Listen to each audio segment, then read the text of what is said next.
Hello, hello, hello, and welcome to another episode of Let's Talk with Carl E. Long. This is your boy Carl E. Long coming to you from the 214 in Dallas, Texas.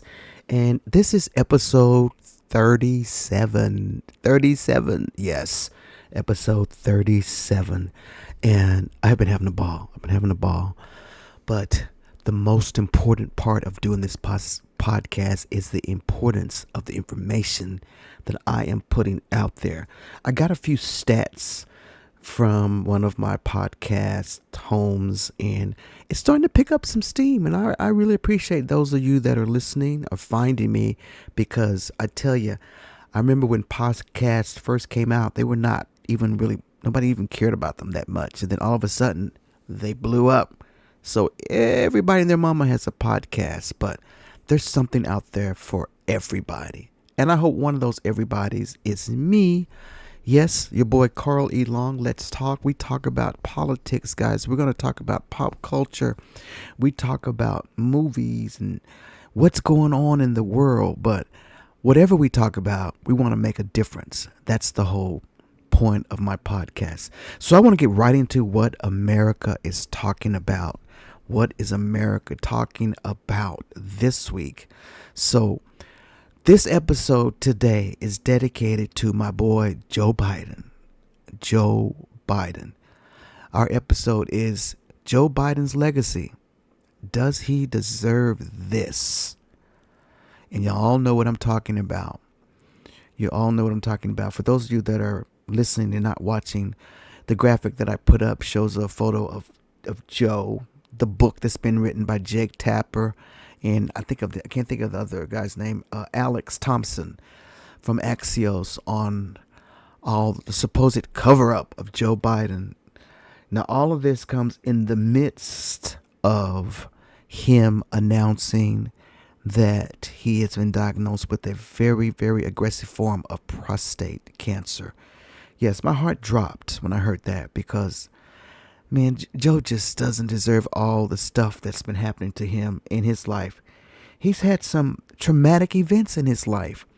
And for this book to come out, is just a slap in the face.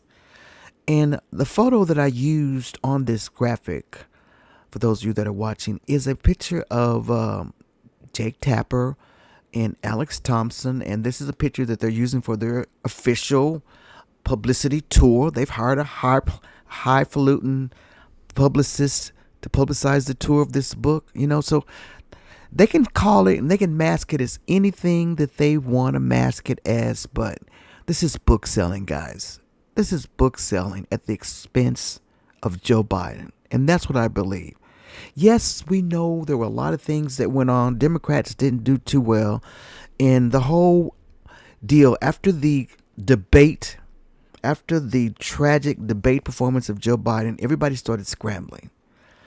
And we saw it. I saw it. I saw how Joe looked old to me. He looked older. He looked more feeble. He looked tired.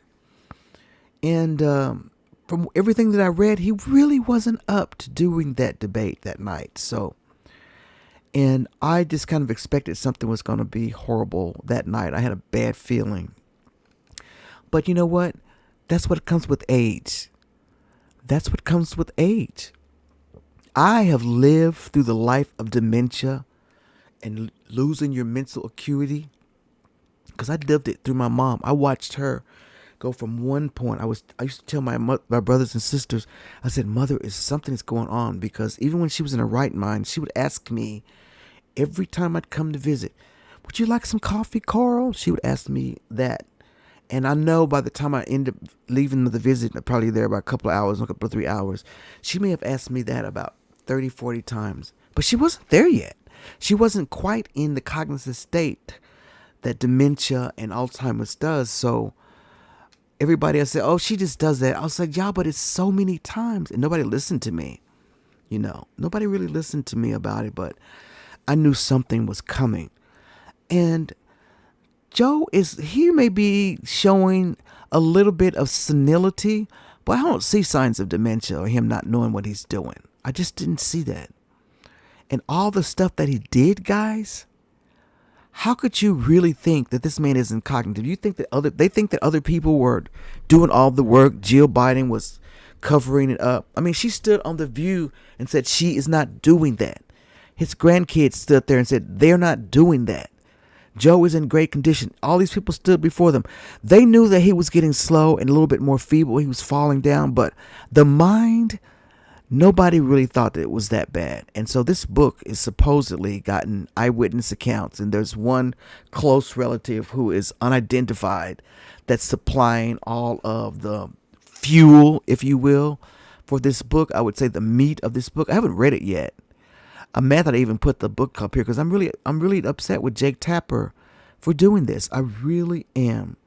You know, I respect him as a journalist. I really do. And there's some things I've disagreed with him. A lot of things I have. But he loves to hawk books.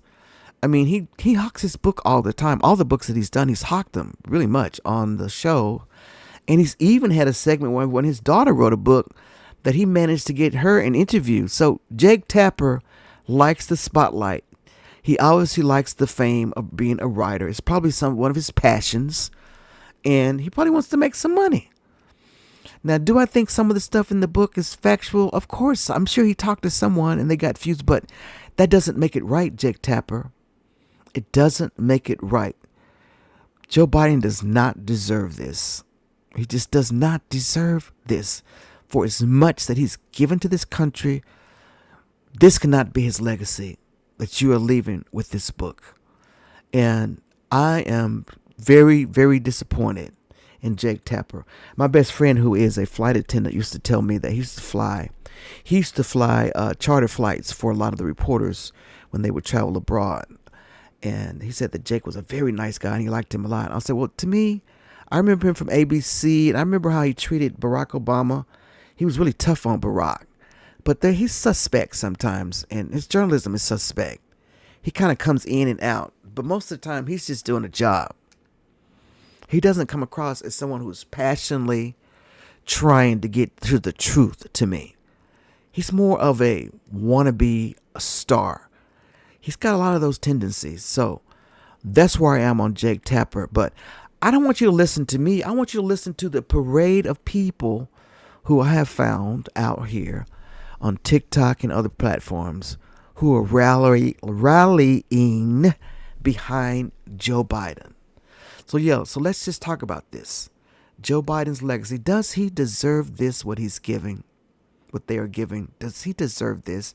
The answer to that question from me is no, he does not. He does not deserve this. So I want y'all to listen to some of these TikTokers and people that I found. Some of them have some great, profound messages, but let's listen to this one. What more do Democrats want from Biden? This brother is really laying it out there. Let's listen and then we'll discuss. I have one question about this book. What purpose does it serve? I mean, when you really sit back and you think about all of this, the Democrats got everything they wanted from Joe. He beat Donald Trump in 2020. He saved this nation from COVID-19. He passed an infrastructure bill, the CHIPS Act. He rebuilt our alliances with our European partners and global partners. Saved this economy from complete collapse. Then stepped aside when the Democrat establishment asked him to step aside. Relinquished power, the presidency of the United States of America.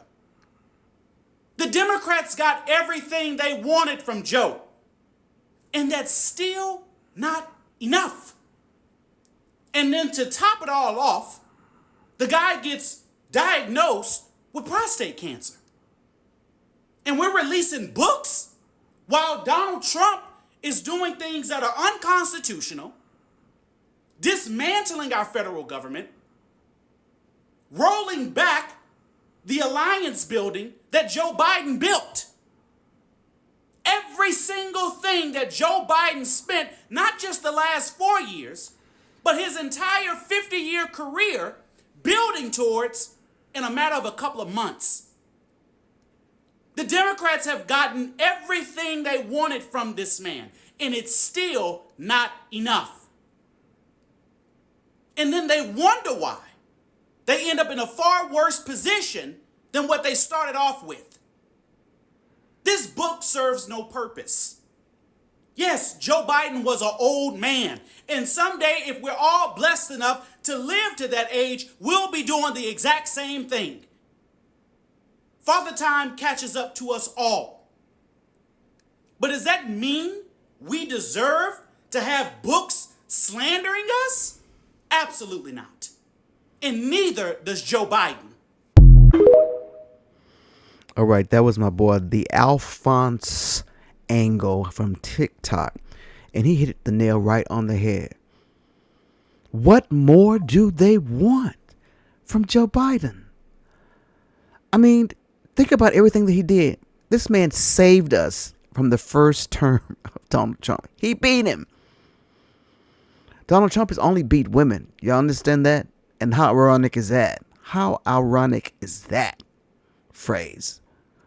What more? And Democrats, I've been getting upset with y'all just like everybody else has, because there's some of you that are on the inside there who, you're a suspect. I mean, there's some things that just need to not be said. Like I heard that Beto O'Rourke was on some podcast talking about Joe Biden was the problem. He was not the problem. And I'll say it like I tell everybody else. I don't care if Joe was half walking or half blind or whatever. I would still vote for him over Trump. Yes, I would. Yes, I would.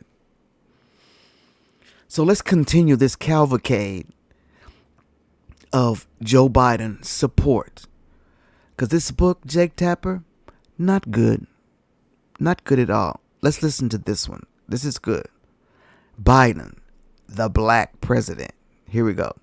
Let's cut through the noise and tell the truth. Joe Biden was the most pro-black president since LBJ. And he did all of it in just one term. Here's the record. He had record low black unemployment. He achieved record low black child poverty, record high HBCU funding, record high black student loan forgiveness, record high SBA loans to black businesses. And he had 7 black cabinet members, the most in U.S. history. That cabinet included the first black and female vice president, first black secretary of defense, first black EPA administrator, first black head of OMB, a very important office, first black chair of the Council of Economic Advisors. He also appointed the most black federal judges, 63 in all, including the first black woman on the United States Supreme Court. Again, Biden did all of this in one term. But now Trump is back and he's trying to erase all of it. If you don't know the facts, you'll fall for the lies and disinformation of the pro-black imposters. Remember, all your skin folks aren't your kin folks. Stay woke. Now that was really, really good. When he put that all in perspective, he has even more than Barack. Now I understand why Barack didn't do things. Barack had to walk very carefully to be the first black president. He had to rule a whole lot of white people. And he had to walk a thin line. This is what I'm telling you guys, all my white brothers and sisters, if you're listening. This is what we have to do. We have to look and act more demure and more like you in order to get anything done, because that's acceptable to you. You have never allowed us to be ourselves. And that's what Barack had to do. Now, the second term, he loosened up a little bit more. But when he knew that going in, he couldn't go in being supportive of gay marriage. He couldn't go in with that. He would have never got elected. His whole career was crafted. But Joe Biden has done a lot. And I didn't realize the numbers. I know he did all those judges. And I forgot that Ketanji Brown came out of that slate of judges that he appointed. The black cabinet members and all the numbers. He did a lot for us.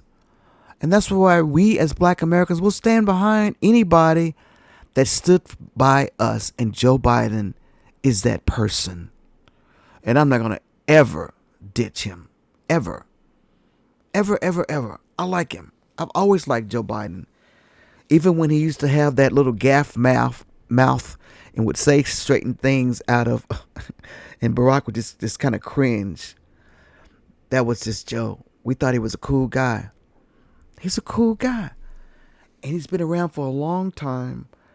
And he has grown and he's learned. And I think he's a very smart guy. And he does not deserve this. He does not. Okay, we're going to continue with our Joe parade. Here we go. Should Biden have ran one term? Who knows? We elected him in 2020 when we needed healing to save us from Donald Trump. He went from saving us from COVID to creating a booming economy by 2024. All the stats, record unemployment, jobs were up, things were happening. Trump started getting momentum. There is an argument to be made that he thought he could do it again. Donald Trump has ever won against women. Biden could do it again. He had a shitty debate performance. We all saw it.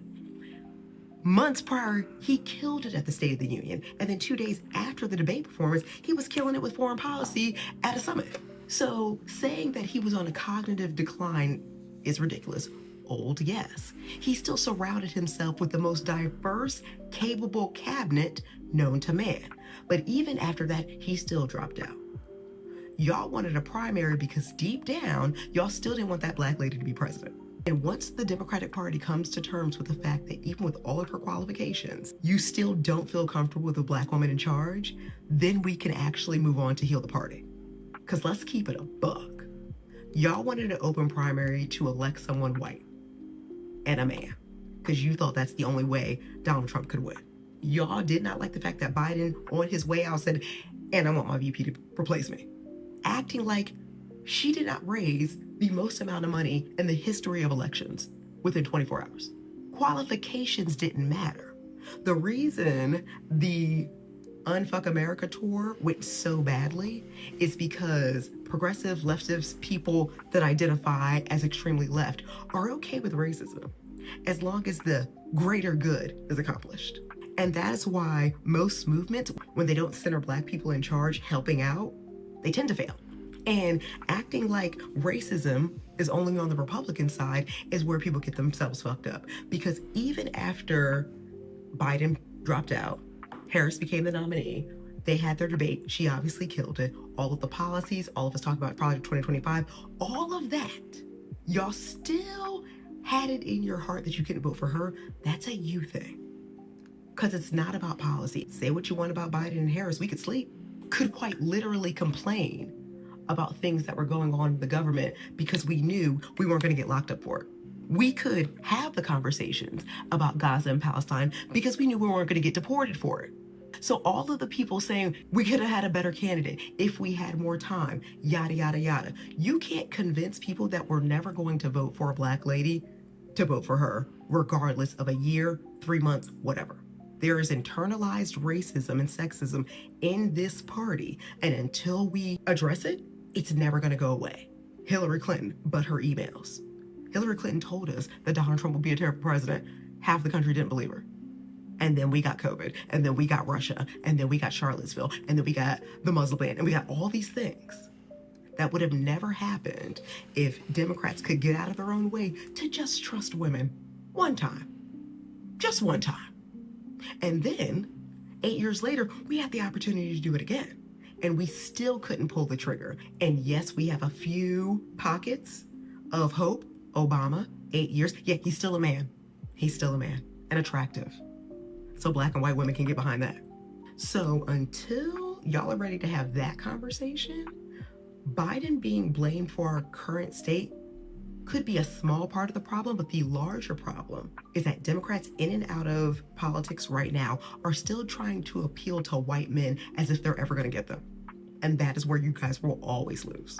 And that's it, and that's all. Instead of going on and rewriting history and how we could have won, because y'all refuse to look at your internalized sexism and racism, how are we shaping the 2026 midterms? Because it's looking like it's going to be hard to begin with, especially with the possible voter fraud that may go on if Starlink gets a hold of the voting booths.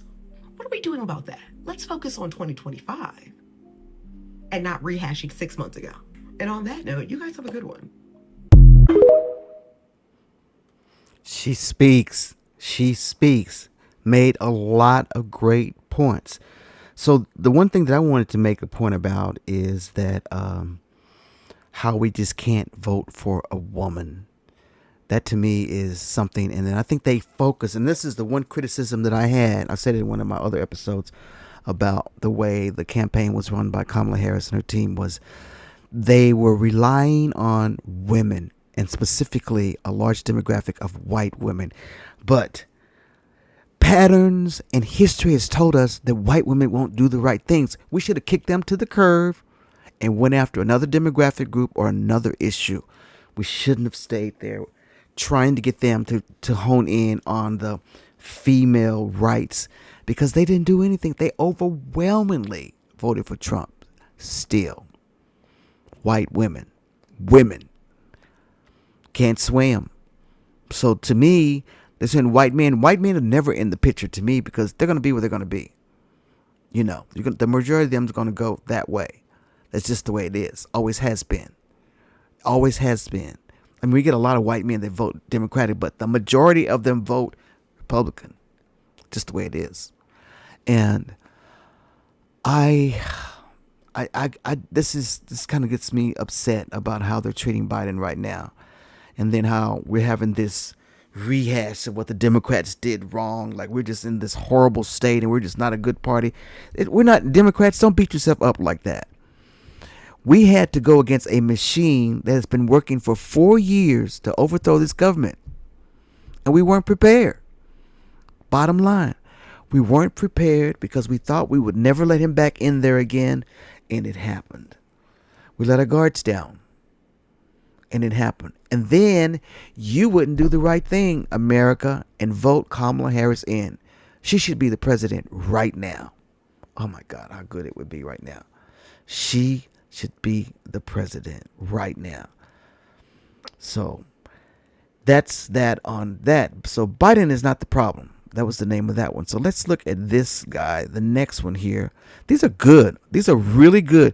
And I want you guys to hear, not just me talking. I want you to hear other people. I want you to hear what America is saying. This is what America is saying. This is how my algorithm goes. Whatever I'm talking about, it's amazing how social media stays with you. So this is all in my feed. So I'm going, God, all these people are feeling that way. That's a good thing. So I'm glad to know that this is in my wheelhouse. So here we go. It is insane that this needs to be said, but clearly it needs to be said. Biden withdrew from the presidential race. You cannot be covering something up and then withdraw. You're covering something up if you stay in the race and don't tell people. But if you tell people, I think my time is done as president, my age is a factor, you cannot be said to be covering up your age. It is completely insane. CNN, Jake Tapper, that's what they're saying. On top of which, it is so ludicrous to suggest that because Joe Biden might have needed a wheelchair, that was some big thing. FDR was in a wheelchair. He was one of our great presidents. The president of the United States is not Ethan Hunt. He's not having to do great physical acts. To be in a wheelchair is fine. What's important is his cognitive ability. And there is one candidate from the last race who is now president who fails that acuity test every single day.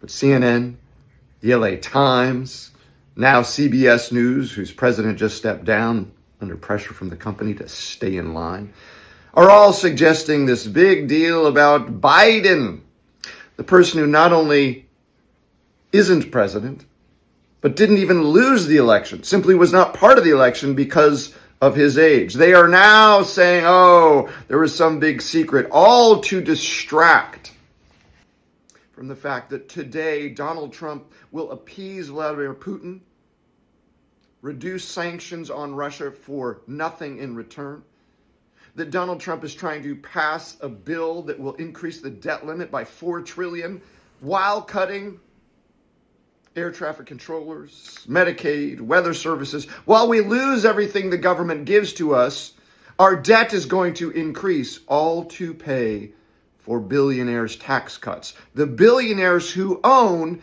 CNN, CBS, the LA Times, etc. We are living in a very dangerous time with legacy media. Often in the past, media has been owned by the uber wealthy, and they have used their media outlets to affect narrative, but usually on a single issue, to rinse a reputation, to steer one little agenda. We now have a wholesale commitment from legacy media to bow to Trump and his authoritarian regime. It is a clear and present danger. Legacy media. You know how I used to be really hard on CNN, but then I started coming back into their graces.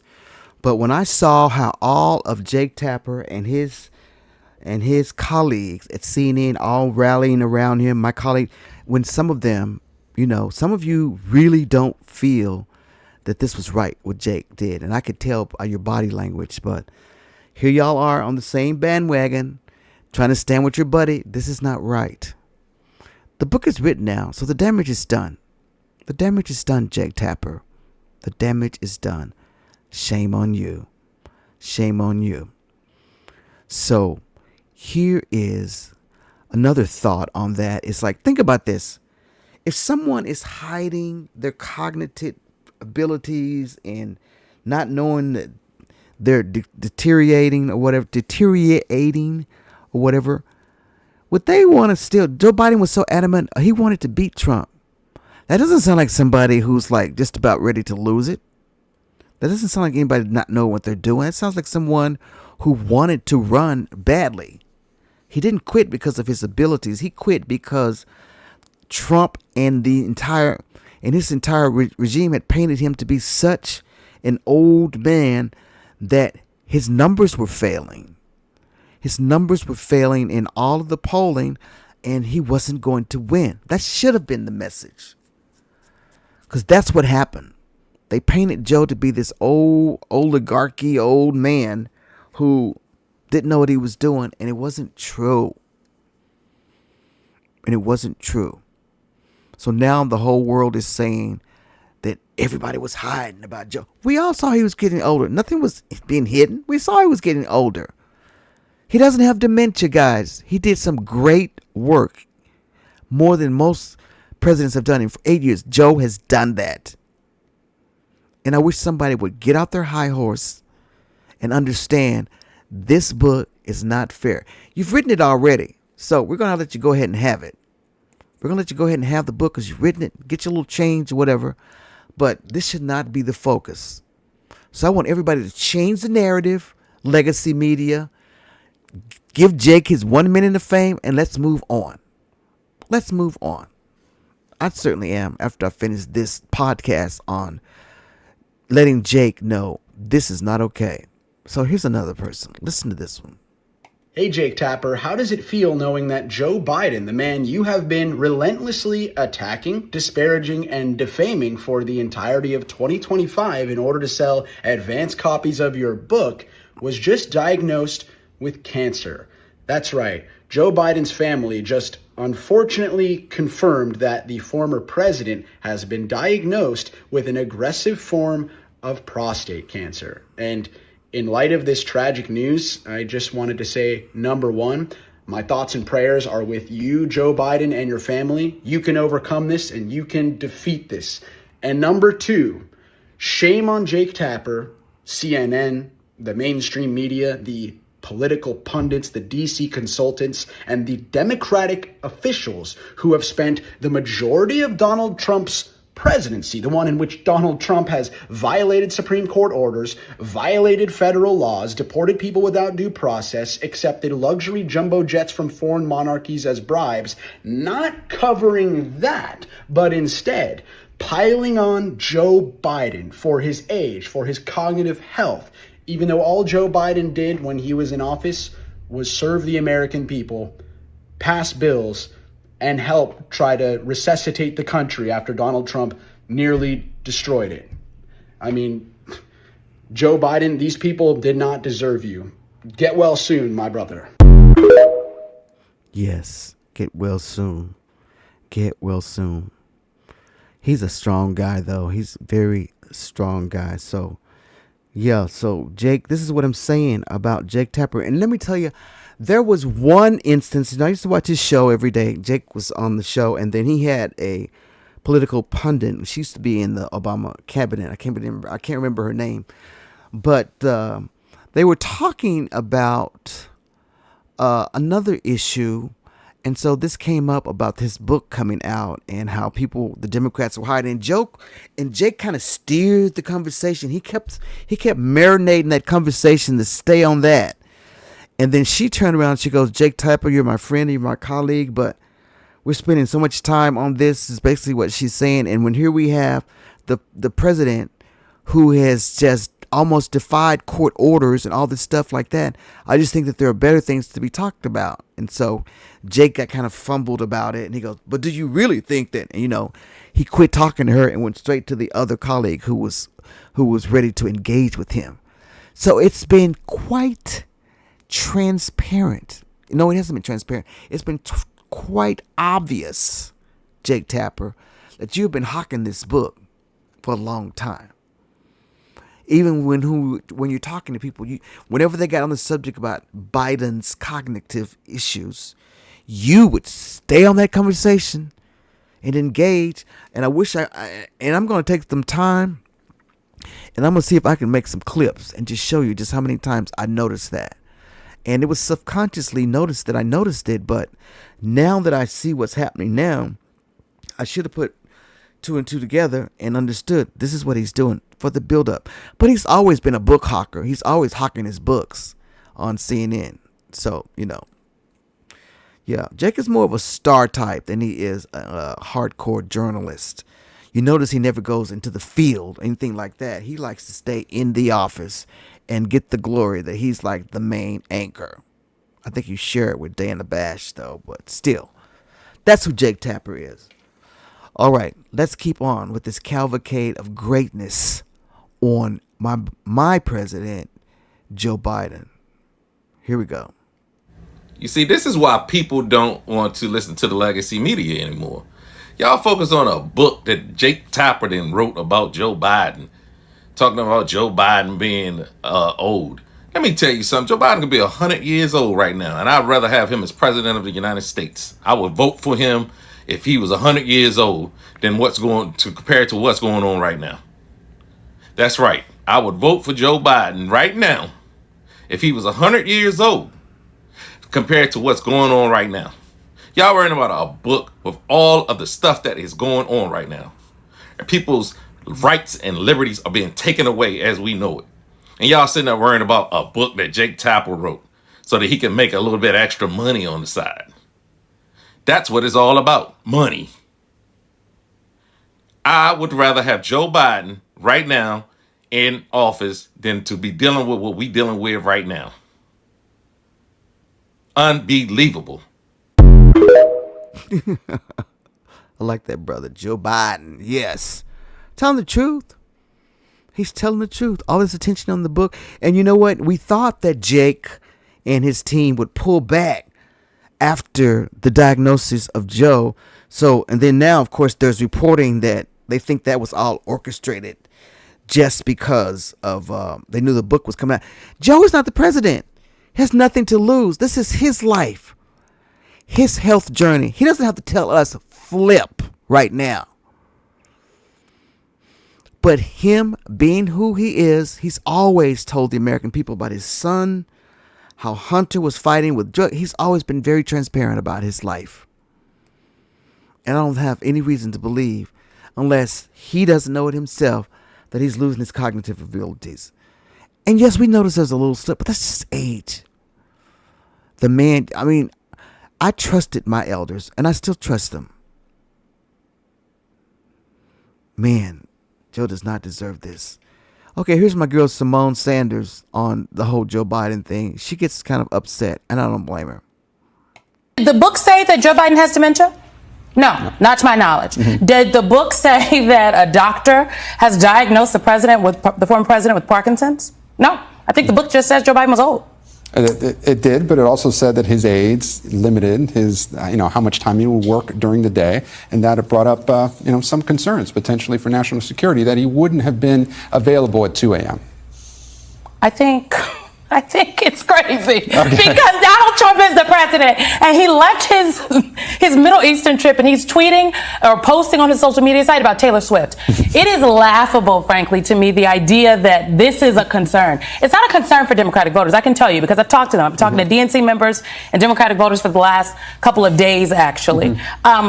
I do think, though, if this book tells us anything, it is this. Was the president in cognitive decline? I vehemently don't believe that as someone who saw the president a week before inauguration and someone that spoke to him recently. But was Joe Biden in denial about the political realities of the situation? I think so. And we have to ask ourselves, if that's the case, why? Well, have to look to the people that were advising the president. What were they telling him? What weren't they telling him? But if we explore that, I think then some people who have yet to show up and take responsibility, then there are questions for them. It's easier, though, to just say, oh, well, the president was old. Well, I'll ask you what I asked the congressman earlier in the broadcast. What should be the main message for Democrats heading into 2026, 2028? Is it economy? Is it Trump's cuts? What would you advise any potential candidates? I think it is. I would advise candidates to, particularly because midterm elections is about your district, right? This is not a national election, as though I think some Democrats would like to make it. I think that you need to know the issues of your district. And if you talk to voters in the key districts across the country, it is affordability, that is housing, that is the economy. And you can tie in the chaos that the president has created with his tariffs to that issue and not just talk about what Donald Trump is doing, but talk about what you Talk about what you will do. That's an important message and that is what another fallacy or problem that we had in the Democratic Party. Don't talk about Donald Trump because nobody cares.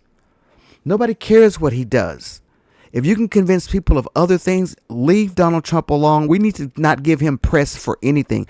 This is what the media could do.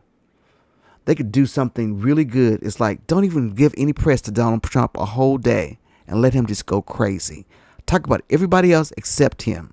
He doesn't need any more press. He uses the media to get press, and he knows it. And you guys fall for the trap every single time. That's just truth. Every single time. Oh, boy. All right, so I am still in the analyzation phase of this election. And I'm still trying to understand why people voted so tribally or so different. This was more than right. This was more than right and left, this election. It was more about going into your tribal races and things of that nature. It was kind of a race-related election. It just was. And then outside of what I consider cheating, because I still think there's some cheating going on, but we won't go into that.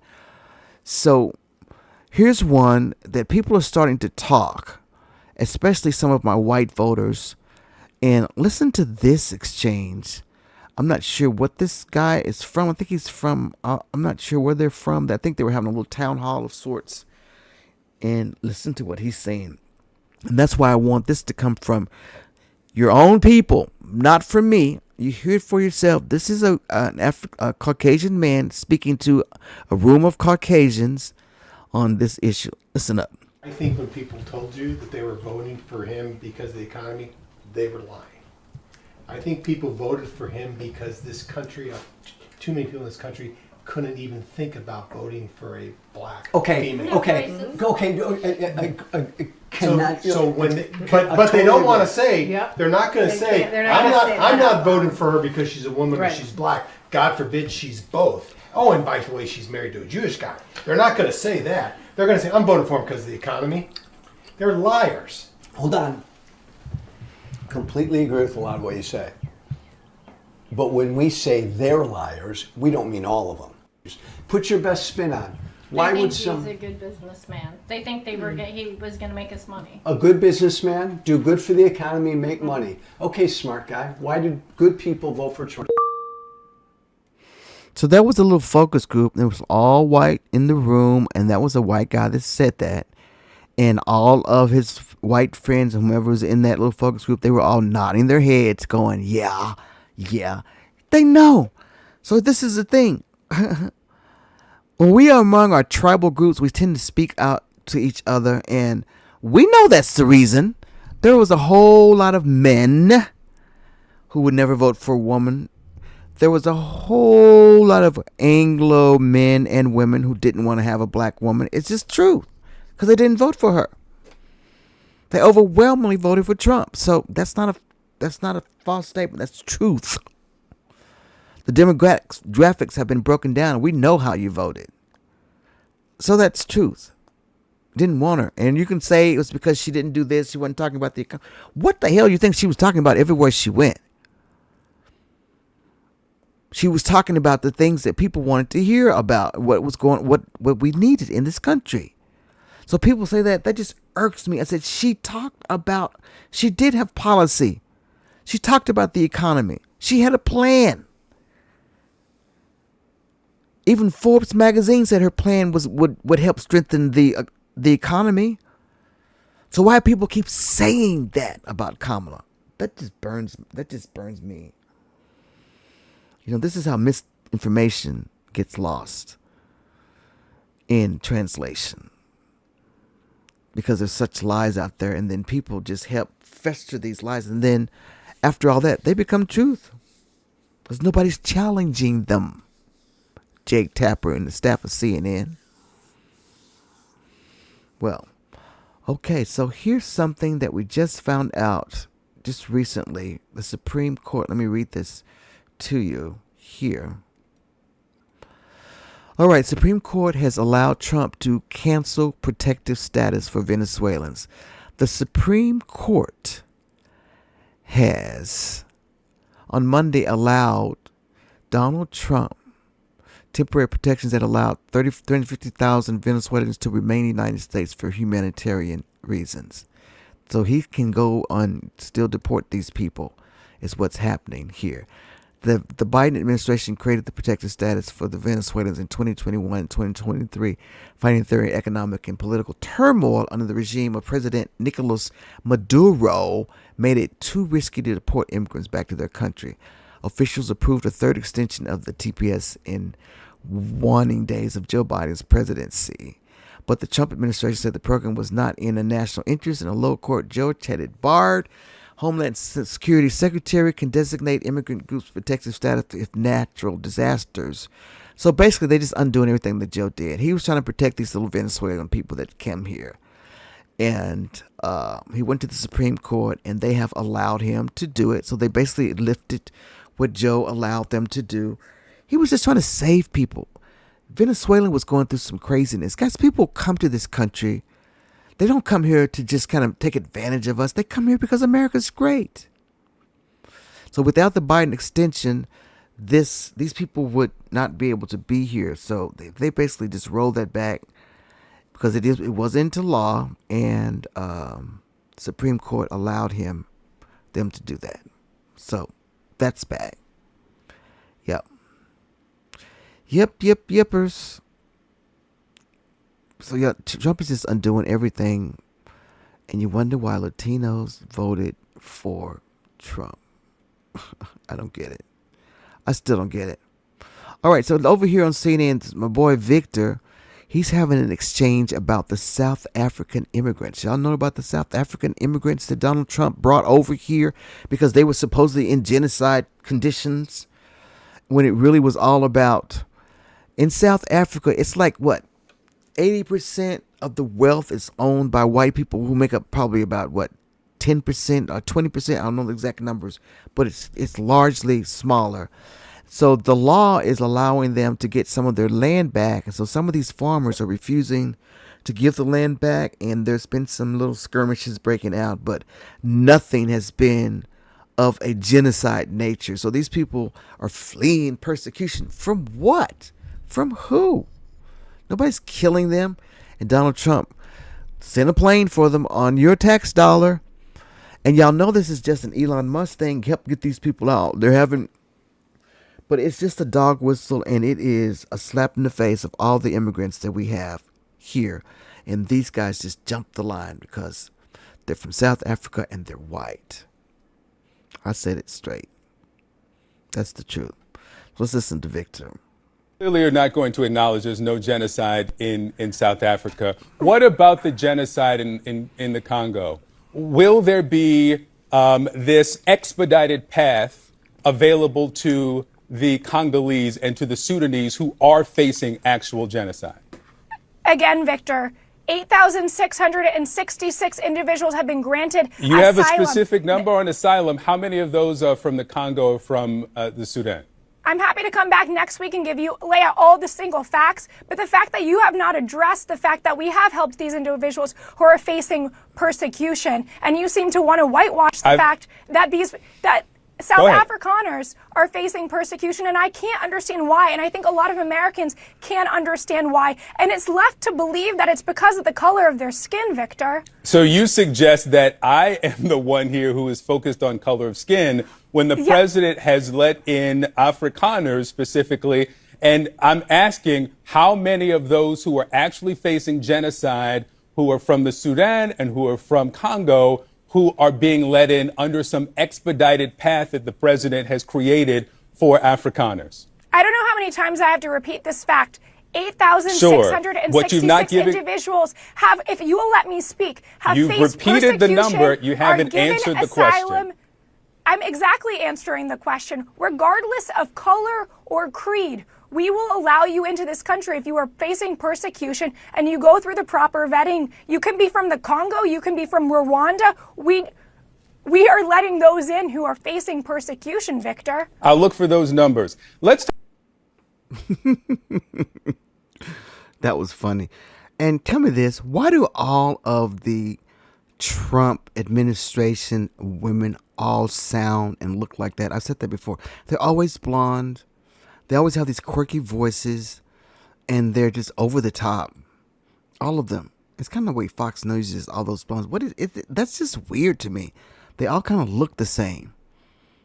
I don't know what that is, but it's there, and her little voice is quite irritating. She works with the immigration, I guess. All right, so let's go to my next one here about the South African immigrants. This is, I think, Chris Murphy from MSNBC. This might be that one. Or no, this is going to be another one. Let's listen to this one. I'm just really upset about something, and I want to delve into it real quick. Again, I know this isn't sports. I know some of you come here for sports. I respect that. But earlier today, a group of 50 white South Africans landed at Dulles International Airport as refugees. And they were welcomed into the United States under a humanitarian designation meant for those men and women fleeing war or persecution. And Trump has suspended this for all other groups everywhere in the world. And almost all of those other groups, or a huge majority, are people of color. And Donald Trump has allowed these 50 white South Africans into the United States because he says that there's a genocide in South Africa. And that is just actually not true. Trump said farmers are being killed. They happen to be white, but whether they're white or black, it makes no difference to me. And at the same time, you're watching people all over this country being round up, people almost exclusively who are of color, being rounded up by ICE, taken into facilities, exported. But white people are being brought in from South Africa under the false pretense of they're facing this life or death discrimination. It is so fucked up.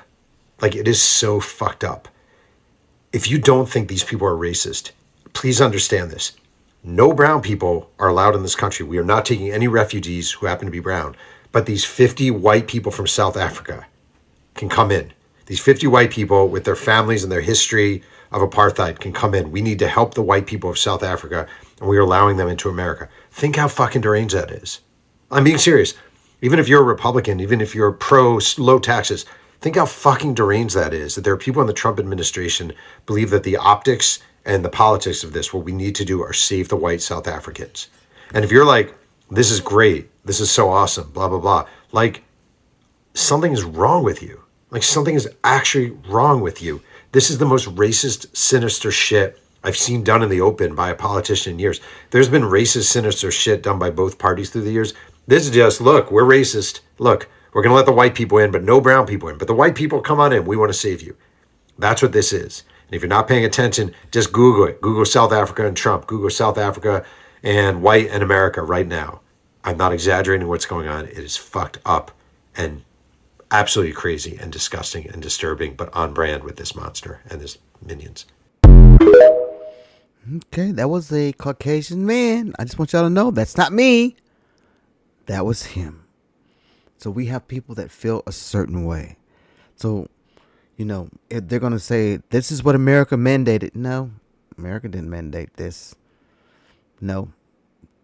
America wanted to clean up immigration. So what is that? What are you doing right there? You're saving selected people. So all these people that come here for persecution from their places, from cartels and whatever, y'all don't care. You're just sending them back. So it just doesn't matter. We are a heartless country now. We are. So listen to the Latinos for Trump guy. He's upset and not understanding why Latinos should be upset about what's going on with South Africa. And let's see what he has to say. Here we go. So this is for all of my Latinos for Trump, which I will never forgive you for putting this man back in office, especially because your roots, he was never going to pick you. Anyways, so remind me again how you guys were for a person that wanted to get all the people that didn't belong here or came here the wrong way. Why are we trying to fly back white South Africans? Yeah, that's what they're trying to do. They're trying to bring in some white South Africans. If you don't get the message now, like, you guys are probably the type of people that, like, your ex told you that they needed to focus on themselves and you believe them. Like, that's the type of people that I believe you are, because this man was never going to pick you. He was never for you. And the fact that you fell for the BS is beyond me. This was never about getting criminals out.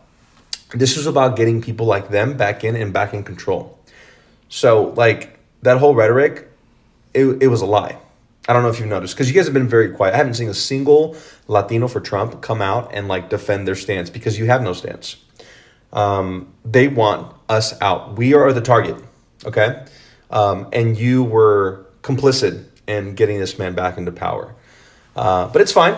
Like, we'll have a whole therapy session about it. But, yeah, it's very clear what they're trying to do. And you know what? Like, you can still, like, make amends, but you have to start standing up.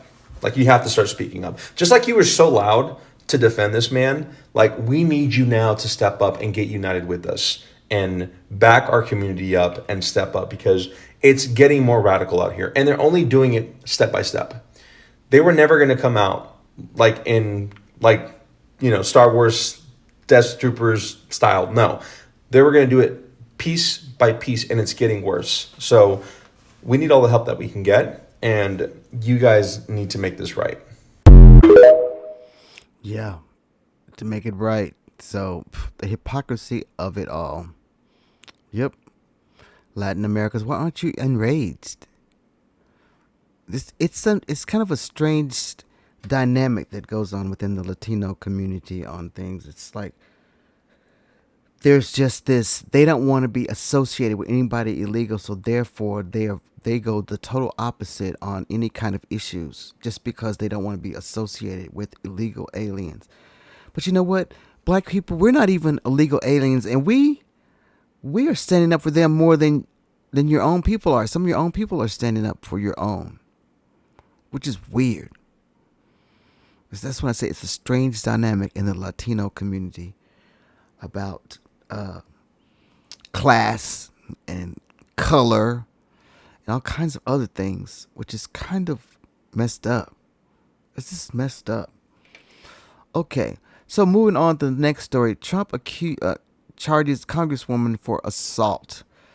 These are Congress people that are on oversight who went to a facility in New Jersey. They're trying to find out what's going on with the undocumented workers, and they wanted to go into an ICE facility, and they were trying to push their way in because they have the right to. And this one Congresswoman looks as though they got into a little push-shovey thing, but it wasn't anything major. And now he wants to charge her. Now I want y'all to think about that. A little pushy-shovey, And they said, and this is one of the words that I heard. We will not. Let me read this to you. Let me read it to you. I'm just going on and on. I just got to read this to you. Okay, so Trump charges black congressman while pardoning white insurrectionists. This is from Keith Boykin. Representative LaMonica McElver from Democratic from New Jersey was charged for assault on the same day Trump awarded $5 million to an insurrectionist, Ashley Babbitt. Y'all remember that lady that got shot. The Trump administration is charging Representative LaMonica, a member of Congress, for an assault that never happened when she visited an ICE facility in Newark, New Jersey. This is an outrage. Deputy Attorney General Todd Blanche, the same crooked lawyer who represented Donald Trump when he was convicted for 34 felonies, had the nerve to claim that assaults on federal law enforcement will not be tolerated. That's the phrase I wanted to get to. Will not be tolerated. Oh, yeah? Well, it seems like you pardoned a whole bunch of people that came in on the Capitol Police and they got pardoned. But you want to go and put some charges on a congressman for going and doing her job where she has the right to enter.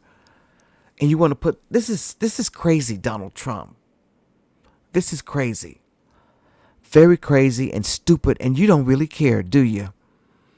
No, you don't. Because that whole insurrection thing, this is when I need to play the insurrection video a little bit more. That whole insurrection thing, dude, those were police officers, and some of them were very, very guilty, and you pardon all of them. Do you remember that, Dunny boy? He doesn't care.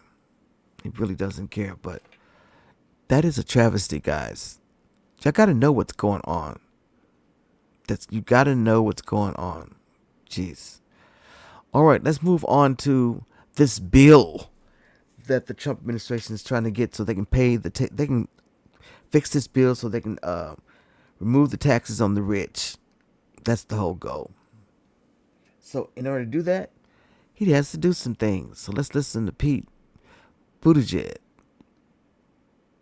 While the president was with congressional Republicans today, they are working on a major piece of legislation. And here's 3 of the things that it would do.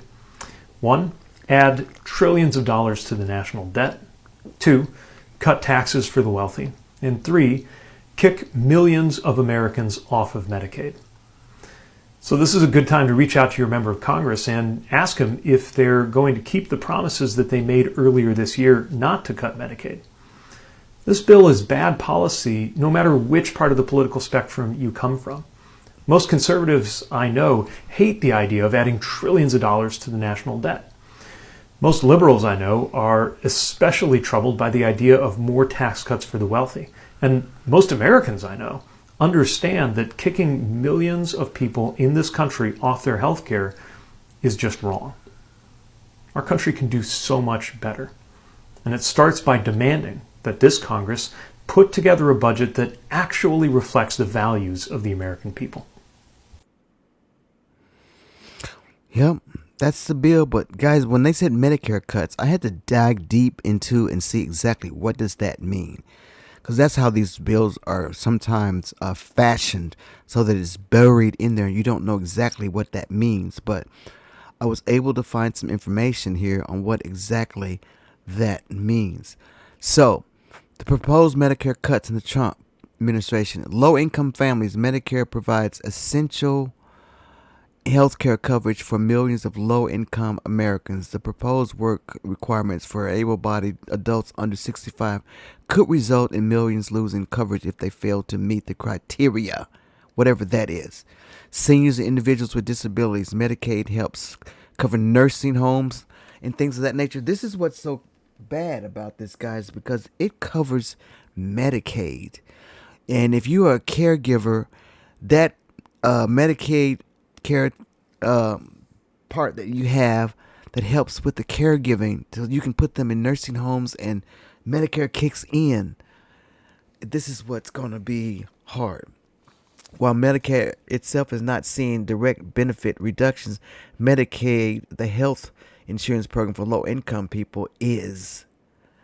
You know, So the children and pregnant women, while some exemptions exist, stricter eligibility checks and funding reductions could impact access to prenatal care. Rural communities, many rural hospitals rely on Medicaid funding to stay operational. To getting rid of that, reduction in federal support.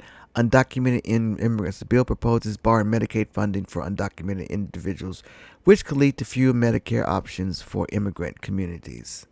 All right, so basically, when someone comes into this country and they're undocumented and the lady has they get pregnant or they have to go to the hospital, most of them are able to apply for Medicaid, which is for which is for people that have low income people that don't have any medicine.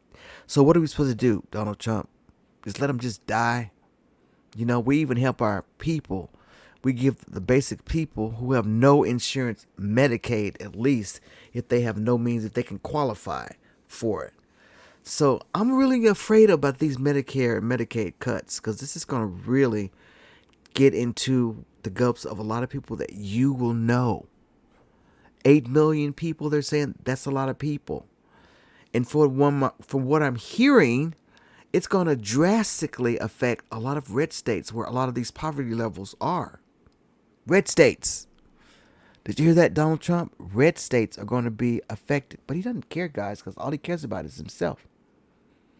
He doesn't care about you. That's why this is so easy for him to do. Oh well.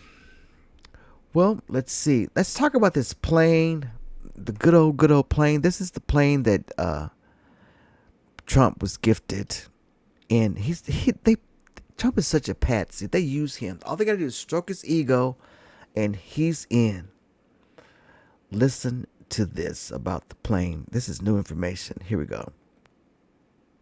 Well, today, what we are now learning is that the $400 million private jet that the government of Qatar gifted to Donald Trump is the Michael Jordan's house of private planes.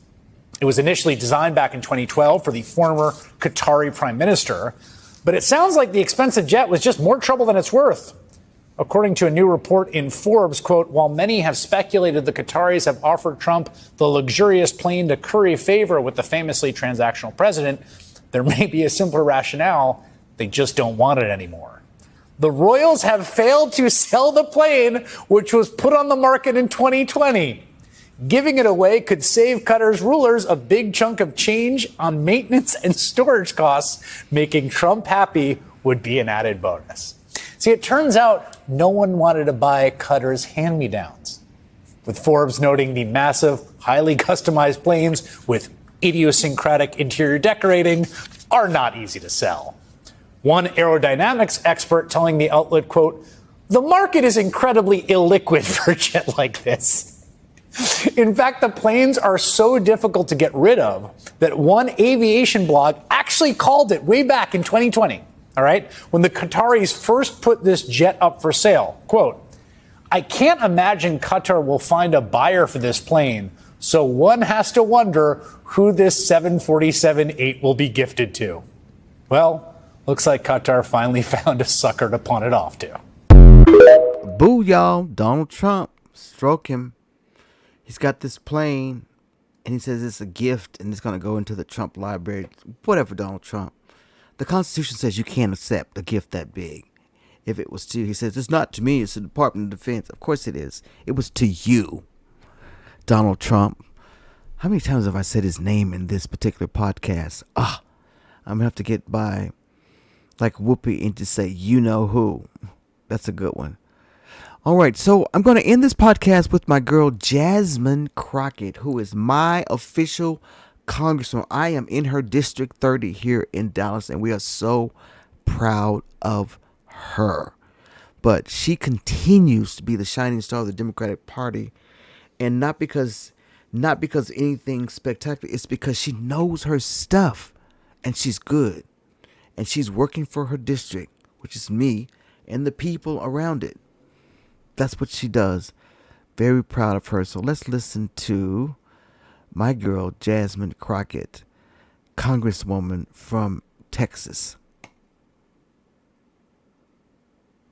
I am tired of the white tears. Listen, if you are competent, You are not concerned. When I walk into Congress every single day, you know why I don't feel away and why you can't make me doubt who I am is because I know that I had to work 10 times as hard as they did just to get into the seat. When you look and you compare me to Marjorie Taylor Greene or me to Lauren Boebert, there is no comparison. And that is the life that we have always lived. So the only people that are crying are the mediocre white boys that have been beaten out by people that historically have had to work so much harder. This is why they don't want us to have education. This is why they are trying to literally say we won't fund the HBCUs, because they know that if they've already gone after affirmative action and they're saying, you know what, don't allow them to come into, say, these PWIs, as we call them, don't allow them to come into these institutions. We know why they created the HBCUs in the first place. It was because they wouldn't allow us into the white institutions. And so now they're not allowing us in. And now they're saying, you know what, we're also going to defund the HBCUs. You know why? Because they don't want any more Kamala Harrises. They don't want any more Jasmine Crockett. I love you, I love you, Jasmine. And she tells it like it tis. She does. And she's a fighter for the Democratic Party. I know that she's going to probably run for something, but Texas ain't ready yet. Texas ain't going to run a black female. No. That's going to be a tough ride for Jasmine, but I think she can find her voice and find some support across the aisle where she can get into her next level of her political career.